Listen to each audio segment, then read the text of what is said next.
everybody, welcome back to BK's Bullets. Today we're talking about Fantastic Four by Jonathan Hickman, Volume 2.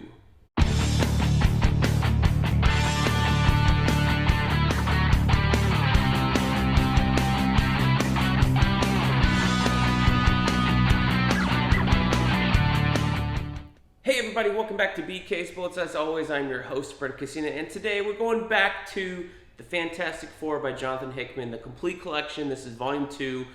I thought this was the middle of the three collections and that was it after collection number 3. And it was like, a couple days or so ago, I saw the Marvel solicits for the, I think it was December or something, and their surprise, there's Volume 4. So turns out that is the final volume, not Volume 3. What does that mean for us? It means we're going to have a little bit of a break between Volume 2 and Volume 3.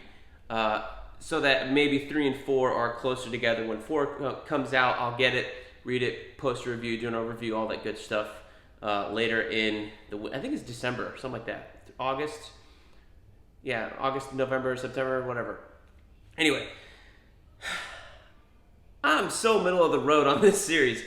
For people saying like, oh, this was the best Fantastic Four run in a long, long while, blah, blah, blah, blah, blah. Maybe it's just that I'm not a Fantastic Four fan. But there's a lot happening in here, but it feels like I'm missing issues.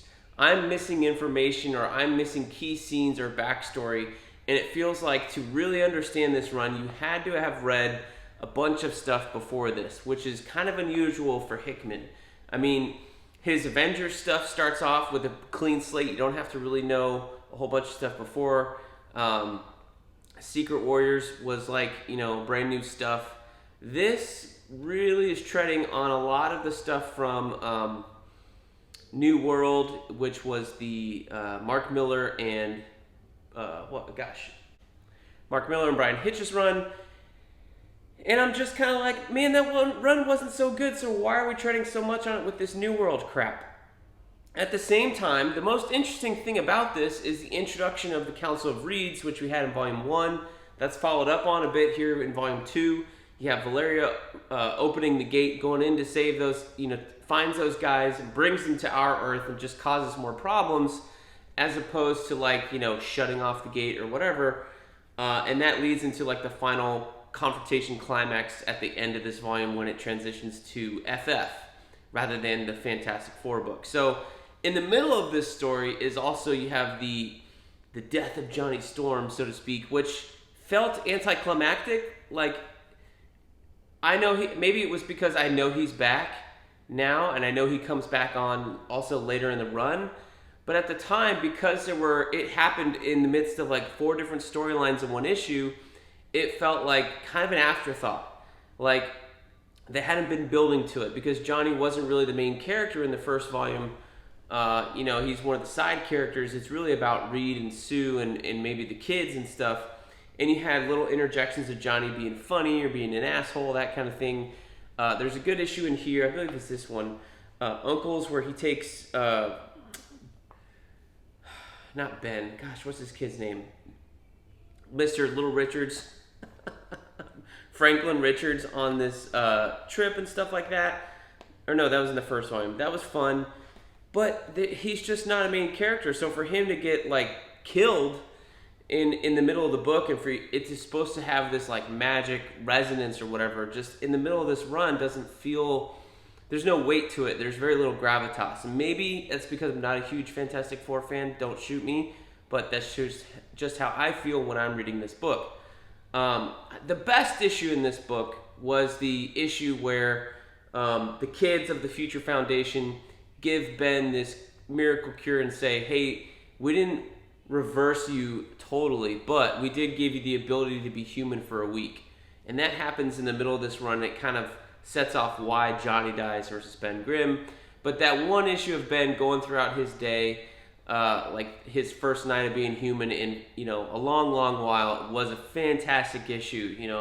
Johnny taking him out to a bar fight, to a movie, to a baseball game, and not being seen and looked at. That was a really, really cool issue. And then end the night with, his love of his life, Alicia Masters. That was a great touch. So I'm liking this stuff, but at the same time, I'm like, man, I really feel like this has been overhyped. I think this is an okay to good Fantastic Four run, or okay to good comic book run. Let's just say that. For a Fantastic Four run, maybe it's great. I don't know. But if this is a great Fantastic Four run that's not as gripping or like, just super interesting or thrilling as other stuff, then maybe that speaks more to Fantastic Four as a concept in a comic in 2022 than it does when it originally was, came out in the 1960s, right? So, I don't know. I think the weirdest thing, too, is Hickman keeps laying seeds for things that are going to happen later on with the future Franklin and Valeria, Mr. Richards, Reed's dad coming back in time here. There's a whole issue where Franklin and Valeria are plotting and scheming and, killing their dad and their grandfather. Gosh damn, what is this guy's name? Nathaniel Richards goes back in time and has to kill every other version of himself and gets young Reed, young Ben, and young Doom to help him. And then there's like, did these guys remember this at all? Like, was this a thing that they recall that happened to them in college? And if so, why are they still friends, or why are they not still friends? It really doesn't make any sense. And then you have Nathaniel Richards go back into the future, only to have Franklin and Valeria like look at him and kind of like, all right, we'll do away with him. And then he appears later on. So it's like, what is the ongoing conflict here? Because it feels like it's the war of the Atlanteans and the Four Realms, or that's actually not it. And then you have the three Reeds show up again, the Council of Reeds show up again at the end of this volume, and that doesn't feel like it is. Or is it this future stuff with Valeria and Franklin? I don't really know what the central thrust of this story is. Maybe it's really like four simultaneous things going on at once, and there's going to be another one introduced later on. It's quite unclear. And I think that's maybe why the book is suffering for me, is because I don't know which one is going to be the big deal, so to speak. I also think this book suffers from art, honestly. Like, not that the art is bad. Don't get me wrong. It has some great artists in here. Neil Edwards is in here in the first couple of issues, doing his best Brian Hitch impression. You got Steve Epting jumping in towards the end, doing, I think, the last couple of issues of the FF of Fantastic Four before it transitions into Future Foundation. And then you have Barry Kitson jumping on the last couple issues of that. And I think it suffers a little bit from the inconsistency. Like, you're jumping around. If I had Steve Epting do the first 5 issues of the Future Foundation, the FF book, and not the last 3 issues like of Fantastic Four, I feel like it would have jived better. Because you have a brand new series with a new artist, as opposed to what feels like the same series with the same artist. You know what I mean? Like, when you're reading it, you get to Steve Epting, he's on Fantastic Four, you have the death of Johnny Storm, and that book ends. And then they say, there's a whole new era, we're now FF, and this collects Fantastic Four 579 to 588. Then that volume stops, and then you have FF 1 through 5. This is all from 2011.